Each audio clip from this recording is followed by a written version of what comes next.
Hey guys, so my eyes are like watering and my nose is stuffy.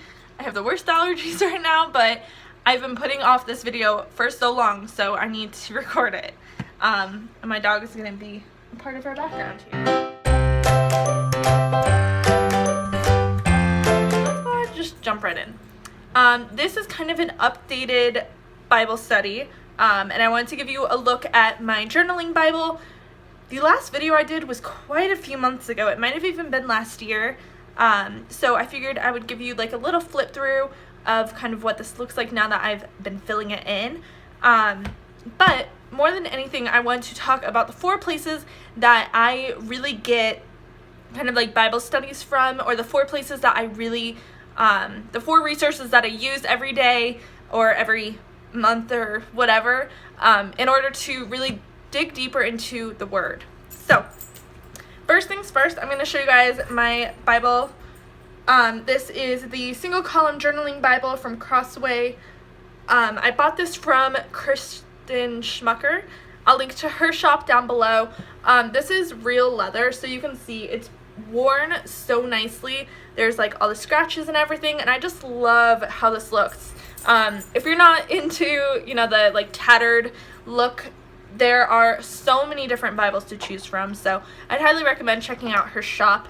Of course, you can always get these at like Barnes & Noble, or I think Crossway just has their own website, so just look around, but they have so many different options, so this one just happens to be my favorite. So basically, this journaling Bible has columns on the side, pretty wide, 3 of my fingers. I have little fingers though. To just write in, just space to be able to journal. If you look up journaling Bibles on Pinterest or Instagram or any of those things, most of the photos that you see are like art. It's people painting, drawing, coloring in their Bibles. I'm not very creative, and I don't particularly like the idea of like coloring over the words. Not that there's anything wrong with that. I just want to be able to still read this once I'm done filling it all in, and this is something I want to be able to pass on to my children and grandchildren, and I want them to actually be able to read the Bible along with the notes and prayers and thoughts that I had while reading it. So I use this a majority of the time just for notes. Most of the time when I'm writing in here, it's actually when I'm sitting in service at our church and taking notes on the sermon. That's like my favorite way to just kind of use this Bible, is just to take notes, and then as I do my readings throughout the week, I just jot down little notes, things that, I've learned throughout the week, prayers, stuff like that. So you can see the last series that we did for our church was all about Psalms 23. So here's Psalms 23 down here. And I just started writing. I just kept journals for, the couple of weeks that we did this series on, all the way through Psalms 34. And I just wrote in the margins. I just, kept notes as our pastor was talking, and that's just really like how I enjoy using the Bible. I think it's helpful for me to be able to go back to past sermons and be able to kind of reread my notes as I'm reading through the Word. So this Bible is filling up pretty quickly. I've only had it for about a year, and the New Testament more than the Old Testament has been written in quite a bit. A lot of my pages have some sort of writing on it at this point, but there's still a ton of room. Sorry, I didn't think this through. I can do a whole separate video kind of flipping through the Bible if you guys are interested in seeing that, but really I just want to give you kind of an idea of what my notes typically look like. So just lots of notes, highlighting, circling words. I like to keep references, so like if one passage in Ephesians connects really well to a passage in Genesis, I'll just put a little note and like say see Genesis 4:13 or something, and then continue on with those notes in Genesis 4:13. So that way I kind of have like an ongoing reference, and I can really start to see the connection between the books. So I've been using this quite a bit. I use it, every Sunday at least, and then I'm reading in it every morning. A lot of the times I do just read on my phone because I like to kind of lay in bed in the morning, just read a couple passages, and then, you know, just start my day. So that is my Bible. Let me know if you guys, I don't know exactly what you guys want to see with that. I keep getting emails asking for a video to like show a flip through of my Bible, but it's kind of boring to look at because it's just my notes. So if you do want to see like a flip through of just page by page of my notes, let me know. I'll make that video. I don't know, I don't think it'd be a very thrilling video. Okay, so now on to the 4 places where I get my studies from. This first place I've done a couple videos on now. I am subscribed to Faithbox. That is a monthly subscription. It's like Birchbox or, you know, the 𝐓𝐻𝐒𝐂𝐋𝐊𝐒𝐔𝐑𝐄 but it's for Christians. So it comes with a monthly little devotional. This is what I am using when I read my Bible every morning. I'm reading from these passages. So, for example, day 3 in here. Oh, there's no. Here we go. Day 12. James 1:27 is in here. So I just kind of go through. This is not enough space for me to write. I write a lot. So I don't really write in these, but I do write, you know, responses and questions and stuff in my actual Bible itself. And then on days when there's not a verse to go off of, like this is just a quote, usually I'll just like Google some verses to read, or, you know, this is from James, so maybe I'll read like the entire verse or the entire book of James that day, or, you know, some verses around the verse that I'll be reading the next day, or the verse from the previous day. So this is just kind of like the basis that I go off of what to read. And I will link to Faithbox down below, as well as my last 2 videos about it. I really like them so far. Last month I got a book. We read that and went through it, and it was really fun. And then the month before that I got a journal, which I am now using. So yeah, that's just kind of a good starting resource. If you're totally new to Bible studies and you're not really sure where to start, Faithbox might be a good option. You can purchase these little devotionals instead of buying like the whole subscription box itself. You can just buy these little devotionals and just start here. They're really cheap and inexpensive, but they're well made and they're small, so like they're really easy to carry around with you, or sometimes I just tuck these into my Bible itself. So the next place is something I've talked about in all my past videos, is She Reads Truth. So in the past, I had a subscription to She Reads Truth, where I got the new study every time they came out with it. I followed along every single day. I'd go through the study and just do them. But I haven't really been doing that as much, and part of it is just that I don't have as much time in the morning to write. I can read as much as I want, but stopping to write is just kind of like, I don't know, I don't enjoy it as much anymore, I guess. So with the She Reads Truth studies, I've been mostly doing these with my sister and my sister-in-law. We like to kind of do them together. If you are looking for a really good study to just start with a group, if you meet with a group of women, or you just want to meet with one person or your husband or whatever, the Proverbs study is made specifically to work in groups. So there is a guy version on He Reads Truth and this version for the ladies. Obviously you can use either one, it's totally up to you, whichever one you like more. But they go through at the same time, so you can do a study with your boyfriend or husband or whatever. This one just has a lot of like discussion questions, so you can kind of like talk through it. If you are totally new to Bible studies and you're looking for a really good place to start, I would recommend the 𝐓𝐻𝐿 Bible study from She Reads Truth. This one is huge. I think it's 42 days total. Yeah, 42 days. And this is like a massive, it's huge. So, you know, even if you only do this like once a week, this will still last you like most of the year. So, 𝐓𝐻𝐿 is this book right after Jesus has died and then rose from the dead and ascended into heaven. And this is kind of like what happens with all the disciples after he is gone. So this is a really good book to just start reading in. Because they talk a lot about what Jesus has taught. You see a lot of God in action and how he works in the world. So this is just a really good place to start your studies if you've never done a Bible study before. It's also a pretty easy book to read. There's not a lot of like weird jargon and lists of names or anything like that. But I feel like it's kind of a book that you should definitely read at some point. So I recommend either of these depending on if you're doing it solo or if you're doing it with a group. So the next place that I get studies from is a new-ish place for me.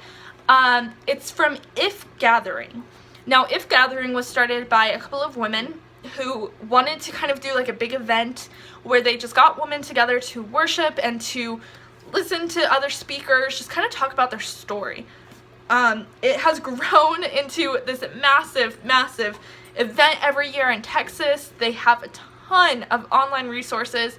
Churches around the globe use 𝐓𝐎𝐿𝐈 resources in order to conduct their own women's studies, and my church over the summer started to do 𝐓 gatherings locally. So once a month I meet with a couple other thousand ladies in our church, and we watch the recordings from the 𝐓 gathering event, the live event, and then we break off into little study groups and have, questions that we discuss and things like that. So that is how I first found out about 𝐓 gathering.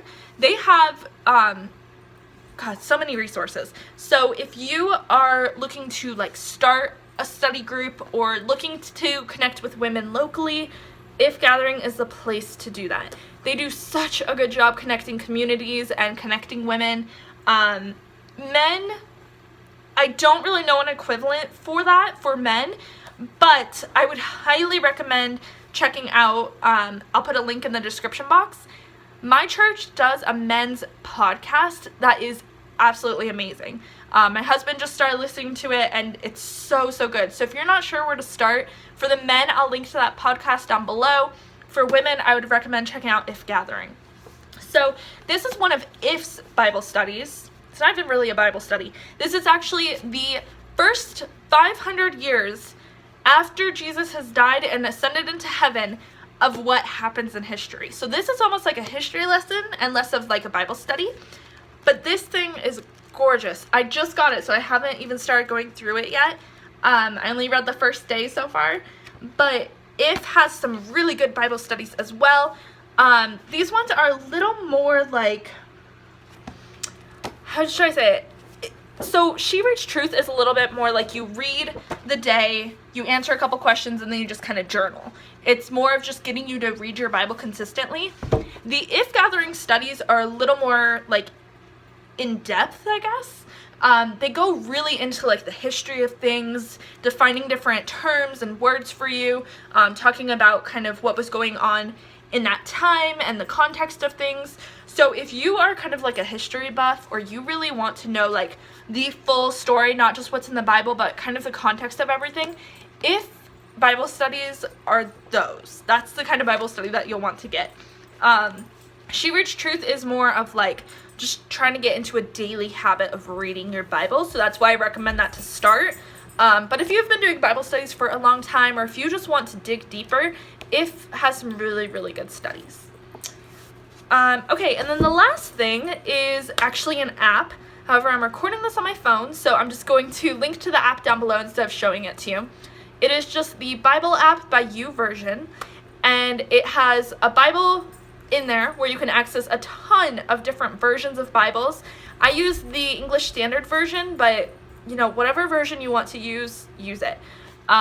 If you are new to the Bible, if you have just started kind of getting into it, the English Standard Version and the New International Version are both really good ones to start with, only because it's more in like modern English. It's a lot easier to understand than like the New King James Version. But I highly recommend that, once you start reading the Bible, that you read multiple versions. I have a King James Version, I have a New King James Version, I have a New International Version, and then my current one is the ESV Bible. So I recommend just kind of, reading in different contexts. I think it kind of gives more depth to your reading. But those are the two I recommend starting in. Also in the app are different like videos. You can sign up for Bible studies through there. They have different studies you can follow. My dog's chewing on a bone right below the camera. And then they also have live events. So it helps you find churches near you, and you can also see what the church has on board. So like what they're going to talk about that week, what verses they're referencing. My church has live events on there, so I can, ahead of time, the night before, read the verses that we're going to talk about in church, just so I have kind of a better understanding of them. Along with that, I like to use journals a lot.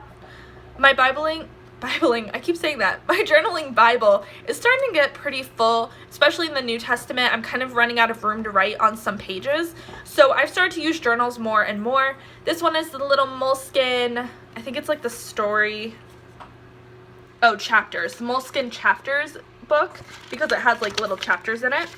But I like moleskins. That's the notebooks I enjoy using. But I like to just kind of continue writing notes within journals. I like these small ones because I can kind of do like a full study in here. Like all of this in here is Psalms. So I've been studying Psalms really in depth, reading it a lot. So this is all my Psalms kind of journal. I have a bunch of different journals that, I use for all different things, but that's just how I like to kind of use the app along with, all of my other resources. So to sum it up, I have a journaling Bible where I can take lots of notes, highlight, read, reread, all that good stuff. I have my Faith Box devotionals that I follow along with the reading. She Reads Truth to kind of give a little context to your reading and give you a place to journal. The 𝐓𝐎𝐿 Gathering Bible studies to really give you like historical context and in-depth studies. And then the Bible by You version app to just kind of give you more studies, different versions of Bibles to read, and live events near you. So that was a lot. Thank you for bearing with me. I will link to all of these different resources down below. If you are new to, the Christian world, if you're new to the Bible, you're not trying to, jump in full blast, but you want to kind of dip your toes in the water and figure out who this Jesus guy is, the first thing I would recommend doing is finding a good church. Building your community around you and going somewhere to worship is one of the best things you can do for your faith. The church that we have finally found as our church home has helped me grow in my faith so much just in the past few months alone. We've been going there for almost 2 years now, and it's actually changed our lives. So I will link to my church's website down below. If you are anywhere in Colorado, I highly, highly recommend that you just come and see. Just come and check out our church. And, there's going to be churches that just aren't for you. You're going to go to some places where it's just weird or uncomfortable and you don't feel very welcome. So I challenge you to keep going and try to find a church that you really enjoy. Or, find churches that you can watch their sermons online. You might not have a good church in your area, but there are so many churches now that post all their stuff online. My church is one of them, so if you're looking for somewhere good, this is the place I recommend. Obviously, we're all different, so you might hate it, but just take that with a grain of salt. If you're new to this, I will link down below so you can watch some of the sermons, check out the podcasts. They have a ton of books that they recommend. I highly recommend getting into reading some Christian books. I will link to a few of my favorite books that I have read this year about Christianity that have really helped me dig deeper into the Bible, and hopefully they will help you out too. So, if you guys have any questions about any of this stuff, check the description box first and then comment down below. I will keep an eye on all these comments, answer you guys, and of course you are always free to email me. That is also in the description box if you have any questions that you don't want to post publicly. Alright, that is everything for now. I hope you guys have a fantastic rest of your day, and I will see you in the next video. Bye.